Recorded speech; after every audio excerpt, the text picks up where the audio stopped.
আসসালামু আলাইকুম। দুপুরের শীর্ষ সংবাদে স্বাগত জানাচ্ছি আমি মৌসুমী খানম। ওসমান হাদি ও জাতীয় কবির কবর জিয়ারত করলেন তারেক রহমান। নির্বাচন নিয়ে শঙ্কা কাটলেও ষড়যন্ত্র অব্যাহত, মির্জা ফখরুল।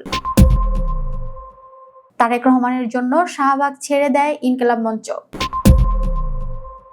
শ্রদ্ধা জানানোর পর রাতেই স্মৃতিসৌধ পরিষ্কার করলেন বিএনপির নেতাকর্মীরা। অবসরে গেলেন প্রধান বিচারপতি ডক্টর সৈয়দ রেফাত আহমেদ। 7 থেকে 24 ঘন্টার মধ্যেই এনআইডি পাবেন তারেক রহমান ডিজি। কুয়াশার কারণে ঢাকায় নামতে পারেনি আন্তর্জাতিক 10টি flight, divert Chittagong, Kolkata, Bangkok. 2 দিন সমুদ্রে মিসাইল ফায়ারিং করবে নৌবাহিনী, নৌযান চলাচলে সতর্কতা। সেন্ট মার্টিনগামী জাহাজে আগুনে কর্মচারী নিহত, জীবিত উদ্ধার 15। যশোরে দেশের সর্বনিম্ন তাপমাত্রা 8.8 ডিগ্রি সেলসিয়াস, বেড়েছে শীতজনিত রোগ। শিশু হাসপাতালে রোগীর ভিড়। পাগলা মসজিদের সিন্ধুকে এবার জমেছে 35 বস্তা টাকা, চলছে গণনা। কলকাতায় 2 বিশ্ববিদ্যালয়ের ছাত্রীর হিজাব খুলে হেনস্থা। 20 মার্কিন প্রতিষ্ঠানের উপর চীনের নিষেধাজ্ঞা। শুনছিলেন শিরোনাম, এবার বিস্তারিত। বিএনপির ভারপ্রাপ্ত চেয়ারম্যান তারেক রহমান ইনকিলাব মঞ্চের মুখপাত্র শহীদ ওসমান হাদির কবর জিয়ারত করেছেন। শনিবার বেলা 11:30টার দিকে ঢাকা বিশ্ববিদ্যালয় কেন্দ্রীয় মসজিদ চত্বরে গিয়ে কবর জিয়ারত করেন তিনি। এ সময় ওসমান হাদির কবরে ফুল দিয়ে শ্রদ্ধা জানান, এরপর মোনাজাত করেন। ওসমান হাদির কবর জিয়ারতের পর পাশে জাতীয় কবি কাজী নজরুল ইসলামের কবর জিয়ারত করেন তারেক রহমান। এ সময় বিএনপির মহাসচিব মির্জা ফখরুল ইসলাম আলমগীর সহ জ্যেষ্ঠ নেতারা তার সঙ্গে ছিলেন। এর আগে সকাল 10:40 দিকে গুলশানের বাসা থেকে বের হন তারেক রহমান। এদিকে হাদির কবর জিয়ারত শেষে পঙ্গু হাসপাতালে যাওয়ার কথা থাকলেও সেখানে এখন জুলাই গণ অভ্যুত্থানে আহত কেউ না থাকায় সেই কর্মসূচি বাতিল করা হয়েছে। বিএনপির মহাসচিব মির্জা ফখরুল ইসলাম আলমগীর বলেছেন, নির্বাচন নিয়ে শঙ্কা অনেকটাই কেটে গেছে, তবে রাজনৈতিক ষড়যন্ত্র এখনো থেমে নেই। তিনি বলেন, শহীদ শরীফ ওসমান হাদির কবর জিয়ারতের সিদ্ধান্তের মধ্য দিয়ে বিএনপির ভারপ্রাপ্ত চেয়ারম্যান তারেক রহমান রাজনৈতিক প্রজ্ঞার পরিচয় দিয়েছেন।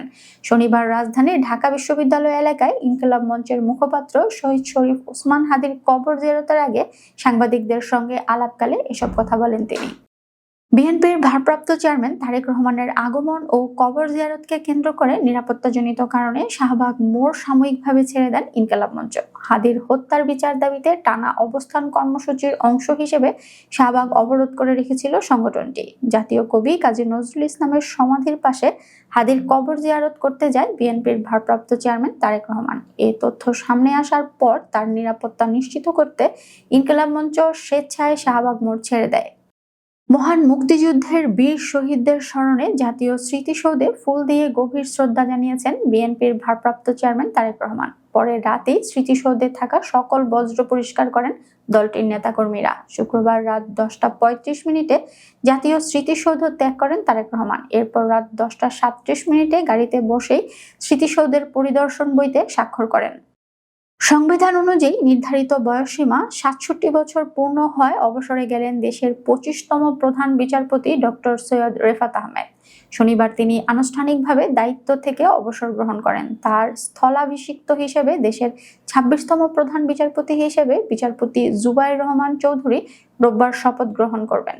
গত বছর 5 অগস্ট গণ অভ্যুত্থানের প্রেক্ষাপটে আওয়ামী লীগ সরকার ক্ষমতাচ্যুত হলে তৎকালীন প্রধান বিচারপতি ওবায়দুল হাসান পদত্যাগ করেন। এরপর 10 অগস্ট ডক্টর সৈয়দ রেফাত আহমেদ দেশের 25তম প্রধান বিচারপতি হিসেবে নিয়োগ পান। বিএনপির ভারপ্রাপ্ত চেয়ারম্যান তারেক রহমান 7 থেকে 24 ঘন্টার মধ্যেই এনআইডি পাবেন বলে জানিয়েছেন জাতীয় পরিচয় নিবন্ধন অনুবিভাগের মহাপরিচালক এস.এম. হুমায়ুন কবির। শনিবার সকাল 10:30টার দিকে নির্বাচন কমিশনের সংবাদ সম্মেলনে এ বিষয়ে জানান তিনি। হুমায়ুন কবির বলেন, বিএনপির ভারপ্রাপ্ত চেয়ারম্যান তারেক রহমান ফিঙ্গারপ্রিন্ট দেওয়ার পর সর্বোচ্চ 24 ঘন্টা এবং সর্বনিম্ন 7 থেকে 8 ঘন্টার মধ্যে এনআইডি পাবেন। তিনি আরো বলেন, নির্বাচন কমিশন তাদের প্রস্তুতি সম্পন্ন করেছে। ঘন কুয়াশার কারণে রাজধানীর হযরত শাহজালাল আন্তর্জাতিক বিমানবন্দরে শনিবার অন্তত 10টি আন্তর্জাতিক ফ্লাইট অবতরণ করতে পারেনি। নিরাপত্তার স্বার্থে এসব ফ্লাইটকে চট্টগ্রাম, ভারতের কলকাতা ও থাইল্যান্ডের ব্যাংকক বিমানবন্দরে ডাইভার্ট করা হয়েছে। শনিবার সকালে বিমানবন্দর কর্তৃপক্ষ এক বিজ্ঞপ্তিতে জানায়, বিরূপ আবহাওয়ার কারণে কয়েকটি আন্তর্জাতিক ফ্লাইট বিকল্প বিমানবন্দরে পাঠানো হয়েছে। এর মধ্যে 3টি ফ্লাইট চট্টগ্রামে, 4টি ফ্লাইট কলকাতায় এবং 1টি ফ্লাইট ব্যাংককে ডাইভার্ট করা হয়েছে। বাকি ফ্লাইটগুলোও বিভিন্ন কারণে অবতরণ ব্যর্থ হয়। আগামী 29 ও 30 ডিসেম্বর বাংলাদেশ নৌবাহিনী কক্সবাজার ও হাতিয়ার মধ্যবর্তী সমুদ্র এলাকায় মিসাইল ফায়ারিং করবে। এ সময় এই এলাকায় নৌ চলাচল না করার অনুরোধ করা হচ্ছে। শনিবার এক সংবাদ বিজ্ঞপ্তিতে এ তথ্য জানিয়েছে আইএসপিআর জানায়, আগামী 29 ও 30 ডিসেম্বর বাংলাদেশ নৌবাহিনী কক্সবাজার ও হাতিয়ার মধ্যবর্তী সমুদ্র এলাকায় মিসাইল ফায়ারিং পরিচালিত করবে। এ সময় জানমালের নিরাপত্তায় সব নৌযান, মাছ ধরার নৌকা ও ট্রলারগুলোকে ওই এলাকায় অবস্থান ও চলাচল পরিহার করার জন্য বিশেষভাবে অনুরোধ করা হলো।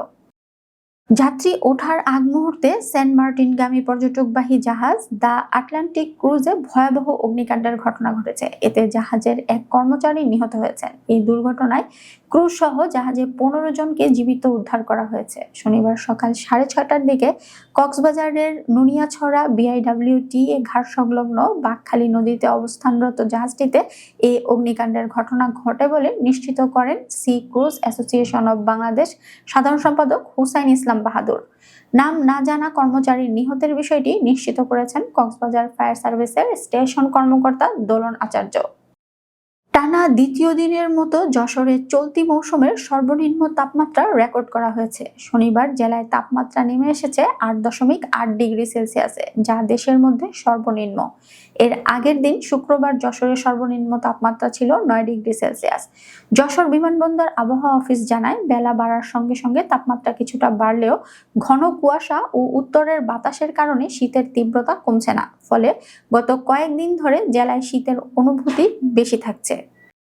সারা দেশে তীব্র শীত অনুভূত হচ্ছে। মৌসুম শুরু হতেই ঢাকার বিভিন্ন হাসপাতালে ঠান্ডাজনিত রোগে আক্রান্ত রোগীর সংখ্যা হঠাৎ বেড়ে গেছে। আগারগাঁওয়ে বাংলাদেশ শিশু হাসপাতাল ও ইনস্টিটিউটে রোগীর ভিড় বেড়েছে। হাসপাতালটির নিউমোনিয়া ওয়ার্ডে গিয়ে দেখা গেছে সেখানে একটি শয্যাও খালি নেই। প্রতিদিন বহির্বিভাগের শত শত শিশু চিকিৎসা নিতে আসছে, তবে সব রোগীকে ভর্তি করা হচ্ছে না। চিকিৎসকরা বলছেন, প্রাথমিক চিকিৎসার পর অনেক শিশুকে পর্যবেক্ষণে রাখা হয় এবং অবস্থার অবনতি হলে ভর্তি করার পরামর্শ দেওয়া হয়। কিশোরগঞ্জের ঐতিহাসিক পাগলা মসজিদের দানের 13টি সিন্দুক খোলা হয়েছে। 3 মাস 27 দিন পর 10টি দান বাক্স ও 3টি ট্রাঙ্ক থেকে 35 বস্তা টাকা পাওয়া যায়। শনিবার সকাল 7টা কড়া নিরাপত্তায় খোলা হয় দান বাক্সগুলো। এরপর বস্তায় করে নিয়ে যাওয়া হয়। মসজিদের 2য় তলায় ঢেলে দেওয়া হয় এসব টাকা। এদিন সকাল 9টায় শুরু হয় গণনার আয়োজন। জেলা প্রশাসক মোহাম্মদ আসলাম মোল্লা ও police super doctor SM Farhad হোসেনের উপস্থিতিতে সারাদিন ধরে চলবে হিসাবের ব্যবস্থা। সন্ধ্যায় মিলবে টাকার চূড়ান্ত হিসাব। বাংলাদেশে সংখ্যালঘু নির্যাতনের অভিযোগ তুলে বারবার উত্তেজনা ছড়াচ্ছে নয়াদিল্লি, অথচ খোদ ভারতেই একের পর এক মুসলিম, খ্রিস্টান সহ বিভিন্ন ধর্ম ও বর্ণের ক্ষুদ্র গোষ্ঠীর মানুষদের নির্যাতন, হেনস্থা ও অধিকার হরণের ঘটনা ঘটছে।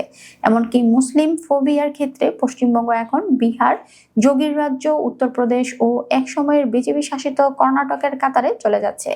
এবার কলকাতায় প্রগতিশীল বলে পরিচিত যাদবপুর বিশ্ববিদ্যালয়ে ঘটল হিজাব নিয়ে হেনস্থার ঘটনা।